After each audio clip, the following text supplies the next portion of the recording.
Hey guys, welcome back to the channel. I'm also welcoming myself back because I've been gone for a little minute, 2 weeks, mummy stuff, spring break.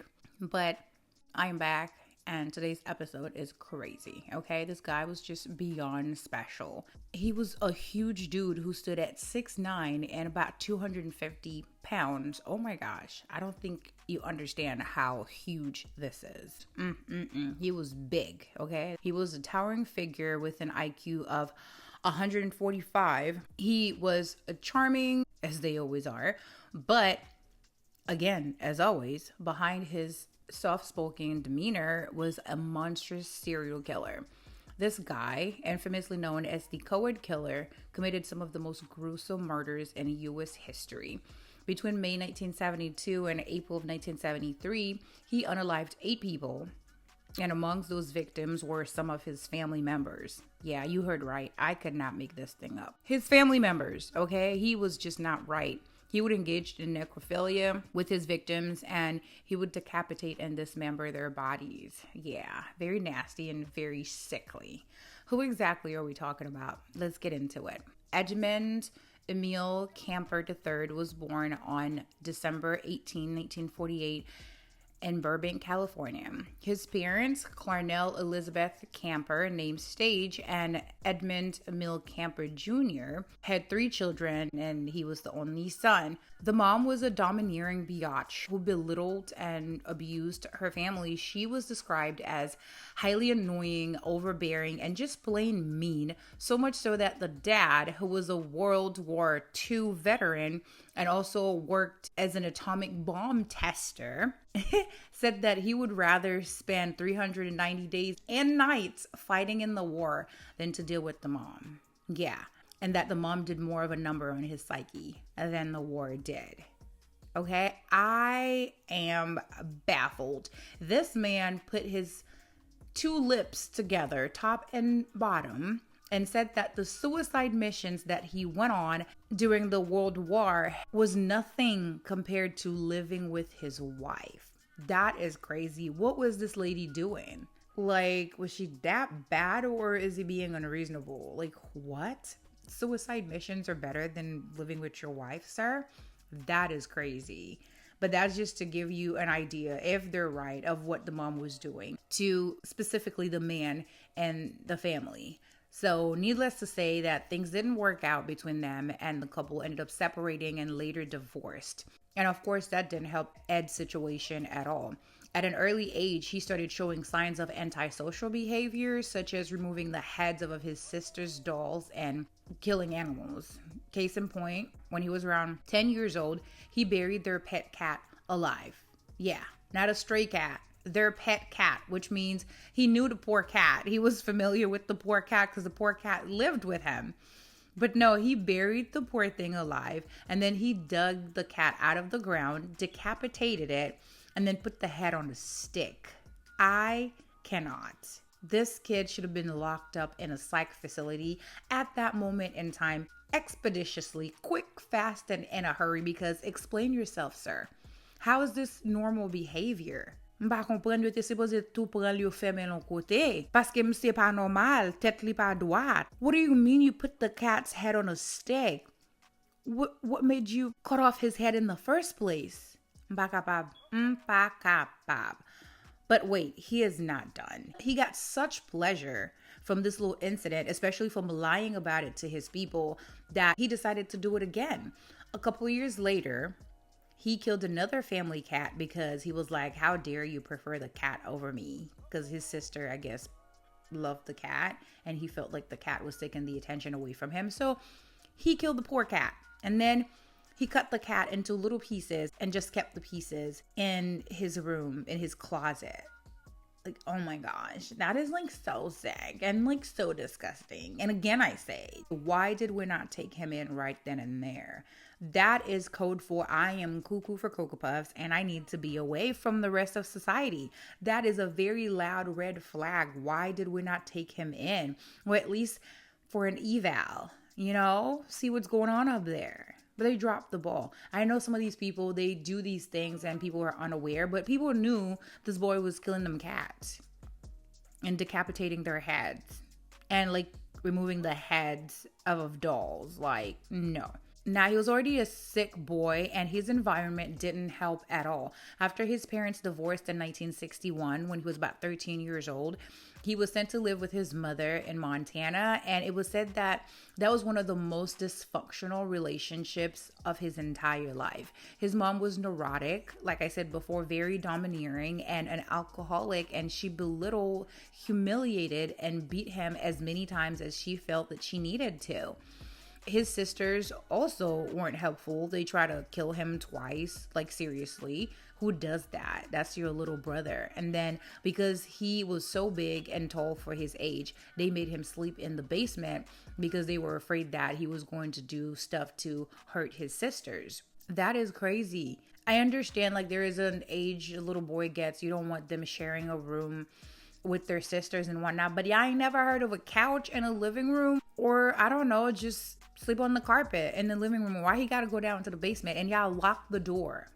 They locked him in the basement while he slept. What if something was going on and he needed to escape?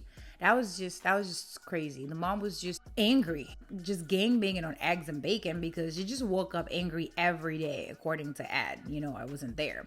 When Ed was around 14, he had had enough. He asked to go live with his dad in Van Nuys, California, because it was said that he and his dad had like a really good relationship, and he was very comfortable with his dad. But when he got there, it turned out that his dad, I don't know if he knew before, he probably knew before, but at any rate, his dad had remarried and had another child, like a stepchild from the wife and all that good stuff. And then Ed, again, did too much because he just couldn't help himself. And the dad was like, oh yeah, I can't do this. This is what I was not missing, living with y'all, okay? You know, I have my new family and you're not gonna come up here and mess things up for me. So he was like, nah, fam. For Christmas, they took Ed on a family trip to his grandparents who lived on a 17-acre farm out in North Fork, California. And they did not plan on returning with him, okay? But Ed didn't know. So when he realized what they had done, what their intentions actually were, he was pissed, okay? Homeboy was pissed to the highest level of festivity. He hated his grandparents and absolutely did not want to be there, but there's nothing that either of them could do about it at this point. So he was just like, bad. It is what it is. He just went to school, was very unassuming, kept to himself, did what he needed to do, and then spent his free time on the farm just, you know, killing things because he had no friends. He was just an odd one, that one. And like I said, his grandparents weren't too excited either about the whole situation, but everybody did what they needed to do. And when he finished up the school year, he then went back to his mother in Montana. But again, that didn't last either because within 2 weeks, she was like, yeah, I can't do it. And she sent him back to the farm to go live with his grandparents, which he hated. He found his grandmother to be a nag and his grandfather to be so lame. So he did not want to be there. And his violent fantasies just kept growing and growing and growing till one day, the grandmother, she nagged him for the last time. On August 27th, 1964, his grandfather went to the store to pick up a few things, and Ed was left alone with his grandmother on the farm, and they were sitting at the table, and he decided that it was time for him to like not be in her presence anymore since they couldn't stand each other. And he got up, grabbed his rifle to go outside and, you know, do the usual, kill things. And his grandmother simply reminded him to not shoot the birds because he had a tendency to shoot the birds, and she did not want him shooting the birds, so she reminded him not to do that. And that just sent him over the edge. That just did it for him. He left. He walked out of the room towards the door, and her back was to him. Her back was facing him. And when he got to the door, he turned around, pointed the rifle at her head, and fired. Oh my gosh. After she fell over to the table, he fired a couple more times into her back and then went inside, wrapped her like in like some sort of a towel or something and dragged her to a closet. It's crazy. And then he went outside and waited for his grandfather to come back. And then he shot him too because he claimed that although he didn't have beef with his grandfather, he didn't want him to go in the house and find his wife, which would have been very painful for him. So technically it was kind of a mercy killing. Oh my gosh. Oh my gosh. This boy, he was only 15 at the time. My goodness. Now, because he didn't really plan this out, he was just annoyed and kind of snapped because he's sick. Because usually when you snap, that's not what you do. Like when I snap, I'll slam a door, you know?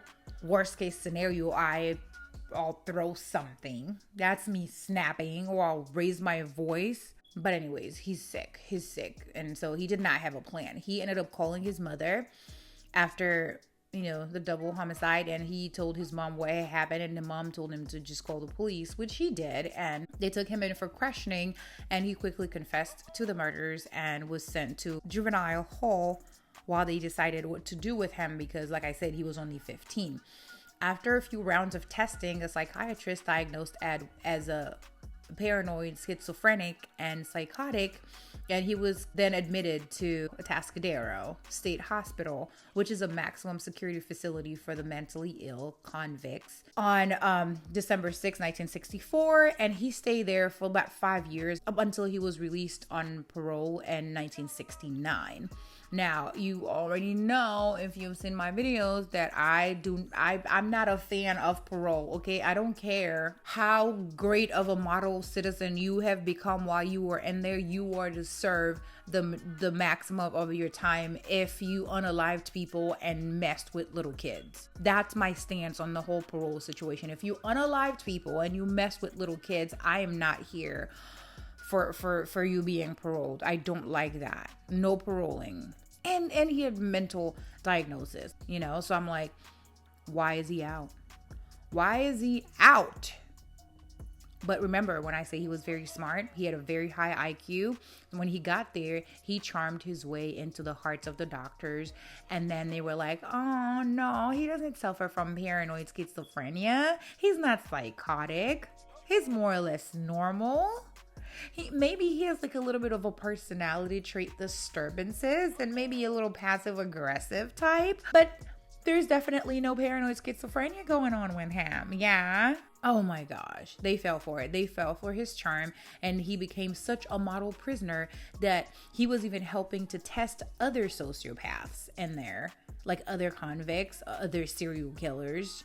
And he was like having conversation with them. You know, they were telling him about their crimes, and he was taking notes because he was like, okay, this is where you made a mistake. This is where you made a mistake. He was literally planning to do more stuff when he got out, and he was taking notes from what they did so that he wouldn't be caught. Oh my gosh. But anyways, that's how he got out. And as part of his parole agreement, he went to college because he had dreams of becoming a police officer. But sadly, he was rejected because of his stature. He was literally too tall to be a police officer. So what did he do?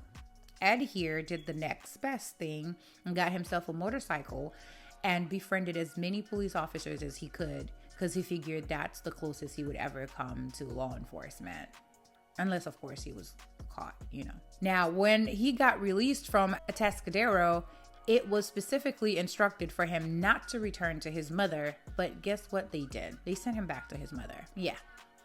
I know that he was like 21, just got out of prison or mental facility, no money or whatever. But I'm like, could there have been another option for him? I don't know, but he was sent to his mother, who now lived in California instead of Montana.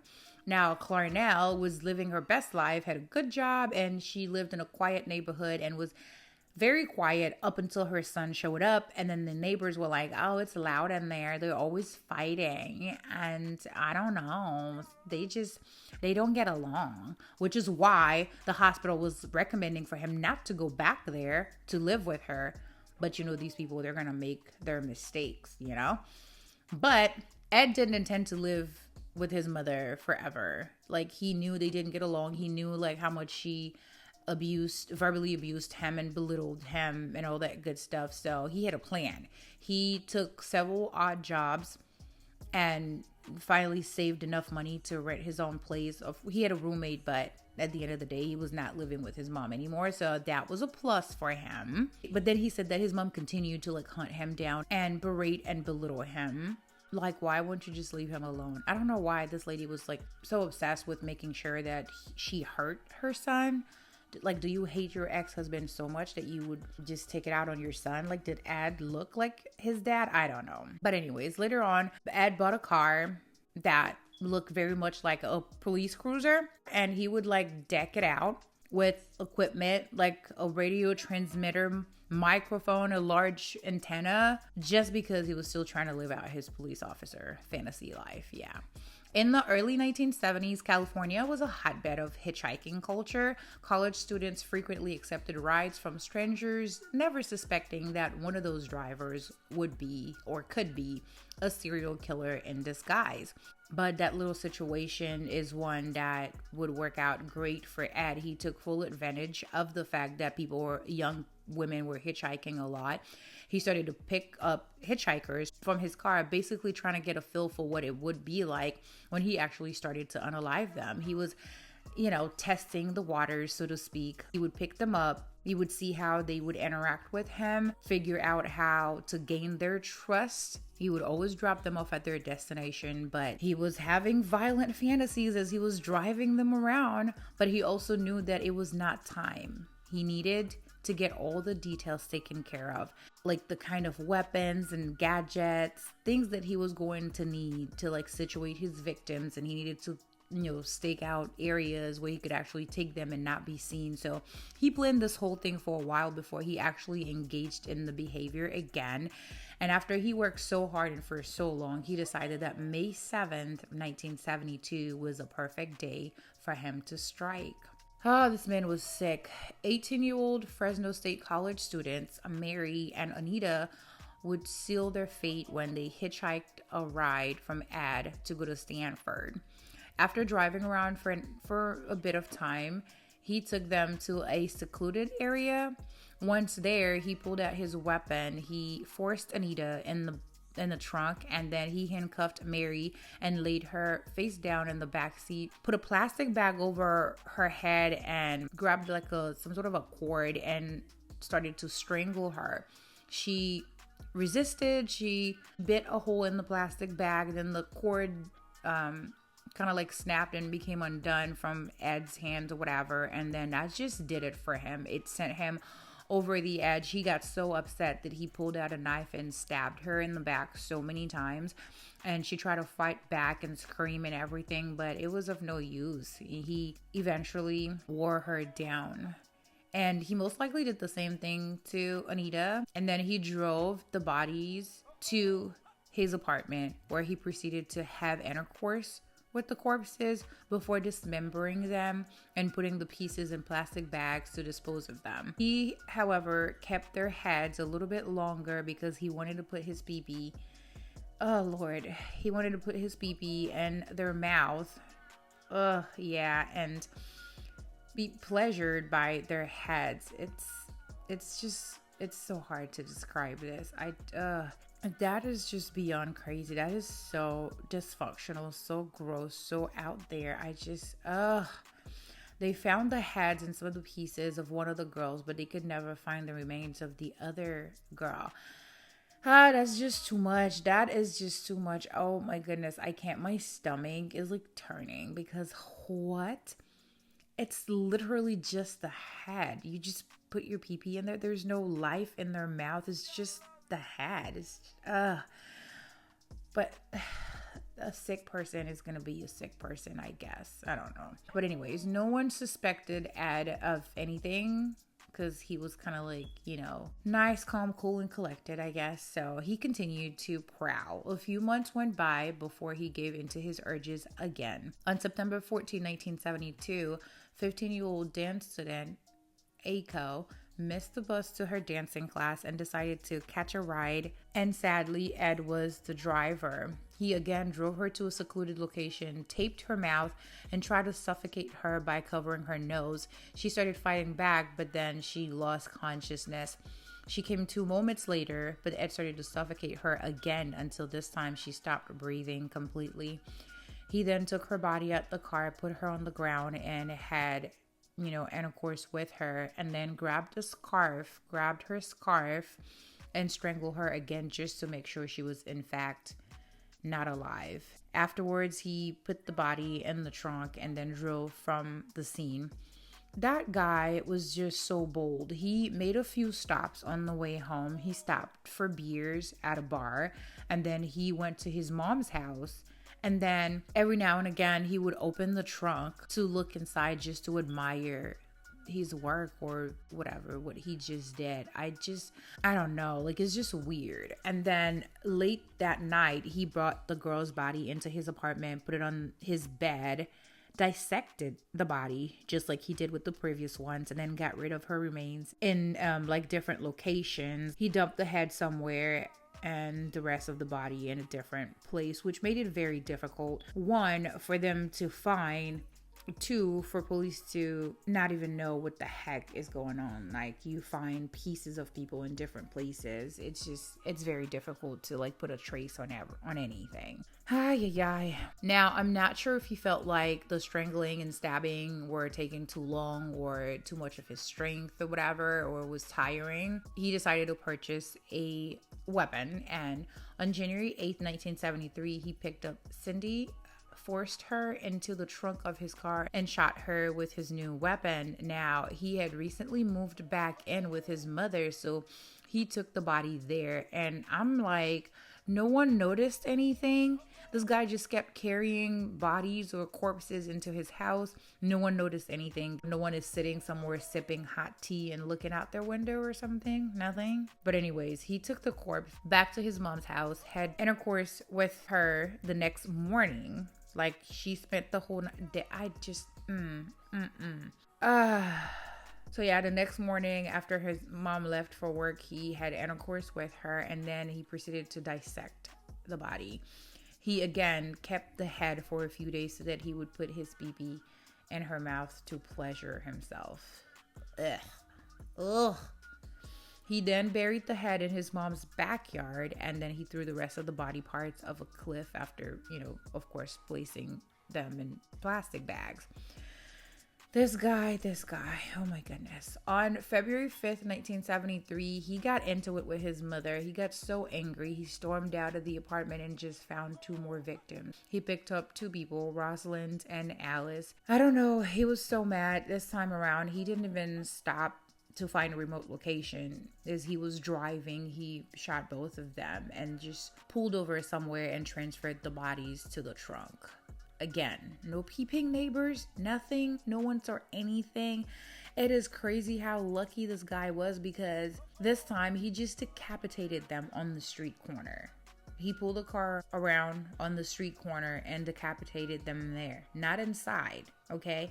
And then the next morning, he brought the bodies inside, where he again had intercourse with them and then dismembered them. And then he drove all the way to Santa Cruz to dispose of the body parts, and then dumped the heads and the hands in a different location. My goodness. Like I said, this guy was lucky because no one ever suspected anything. Apparently, there were no peeping neighbors, and he lived with his mom, and his mom didn't suspect anything. Like, he's out here dismembering, decapitating people on his bed, in the tub, and there's no blood drop anywhere. I don't know. He must have been very thorough or something. But the mom never suspected him. A month after he unalived Cindy and Rosalind, he decided it was his mother's turn. Yes, you heard correctly. He was about to take his mother out for all the time she belittled him and hurt him and berated him and just abused him. Oh, Lord. One good night while Clarnell was sleeping peacefully in her bed, Ed sat around and waited and plotted, and around 5 a.m., he got a hammer, went into the bedroom, and struck her one good time very hard, which literally did the thing, took her out. And then he proceeded to slash her throat. Yeah, he cut off her tongue, and then he removed her larynx. Lord Jesus. He tried to put it down the garbage disposal, but it shot right back up because, the cartilage is just too much for the, Lord. Woo! Oh my goodness. Then he stated that he put her head on a shelf and screamed at it for about an hour before bashing her face in. Like, I know the mother was a piece of garbage. She was a piece of shirt, but dang, bruh, you couldn't move away? That's just beyond. Ugh. Now, he was sitting there thinking that he was going to need another body if he's going to make it look like someone else did it, because if it's just his mom, then the evidence is going to point to him because, you know, he lived with his mom. But if it's the mom and say another person or a friend in the house, now he won't necessarily look guilty right away. So he decided to call up his mom's friend. She didn't pick up, but I guess later she either saw the missed call or I don't know if he left a voicemail or something, but she came over, and then when she got there, Ed let her know that it was him that invited her to come over for dinner and a game because he wanted to surprise his mom or whatever. So the lady was like, oh, okay, cool, no problem. She went inside the house, and as soon as she stepped foot in there, Ed grabbed her instantly and strangled her to death. He then put the bodies away in a closet and fled the scene. He drove all the way to Colorado. And once he got there, he realized that they were still not onto him. There was no APB out for him. There was no news that the police found the bodies and they were looking for, you know, a suspect or anything like that. It was like, he was like, I'm just tired. This is a waste of my time. They're never going to catch on. And I don't want to keep doing this. I'm tired. Let me just end this. So he called the police and turned himself in. Good for him, I guess. It was so shocking to the officers who were friendly with him because they never would have suspected that Big Ed would do something like that. Oh, but he did. Okay, he did, my good friends. He called them to confess about his mom and her friend, and then once the police got there, he confessed to the killing of the other 6 students. On May 7th, 1973, Ed was indicted on 8 counts of first-degree murder, and because of his detailed confession, his lawyer wanted him to plead guilty by reason of insanity, but that didn't work because he was declared sane by a court-appointed psychologist, and his trial was scheduled for October 23rd of 1973. And he did stand trial, and on November 8th of 1973, the jury deliberated for about 5 hours before finding Ed guilty on all counts. Yes, we love this for him. He requested to be killed, okay? He wanted death by torture, but unfortunately for him, the death penalty was on hold in California at the time. So instead of that, he received 7 years to life for each of the murders that he committed, to be served concurrently. So he's going to be in there forever and then forever and then forever after that. You get it. So he is currently serving his time at the California Medical Facility in Vacaville. I hope I said that right. Listen, I don't even know why this guy was eligible for parole, but he was. He had several parole hearings, which thank God some people had common sense and they just kept denying him parole, which makes me very happy because every single last one of them parole hearings was denied. There's one, there was this one lady on the panel and she was like, I don't care how good of a model citizen he has become, he is not fit to be part of society, and so denied. Oh, I love her. His last parole was in 2024, which was, you guessed it, denied again, and he won't be eligible for parole again until 2031. So I am hoping that he either does not make it to that or that they deny him again, because why would you want to release such a thing back into society to coexist with the rest of us? It wouldn't make sense. It would not make sense. So homeboy has since declined. He is currently bound to a wheelchair and he suffers from diabetes and coronary artery disease, and good for him. So I'm hoping he rots in there until his last days. I would say may he go into diabetic ketoacidosis and kick the bucket, but that wouldn't be good enough for him. So I'm picturing a whole different kind of death that I would like for him to receive, but I can't say those details on here. So yeah. And that, ladies and gentlemen, is the story of Edmund Emil Kemper III, Let me know your thoughts down below in the comment section. As you know, I'm already upset because whenever there's like a clear diagnosis with all the red flags and everything, just like staring at people blatantly in the face, and they just let that slide, for this guy to have gotten to the point where he did all that when they had a chance of stopping him, and then some dum-dum decided that they were going to fall for his charm and choose not to believe that he was in fact a schizophrenic. Are you crazy? Like, oh no, he's just some personality disorder, like mild. No, he is sick. He is sick. And had you chosen to believe that, you wouldn't have released him. And none of these people would have suffered the way that they suffered and lost their lives at the hands of this guy. I'm going to be forever angry about that stuff because mental illness is nothing to play with. This guy was intelligent, a master manipulator, and a brute. Yes, he is behind bars, but these people lost their lives and their loved ones will never get to see them again. These poor college students, you go through so much with your children all through their childhood, graduate high school, and you send them off to college and you're like hoping like they're gonna do great things, and then some maniac who was allowed to roam freely in society because people are lazy and dumb take them away from you. I am just upset and I am rambling.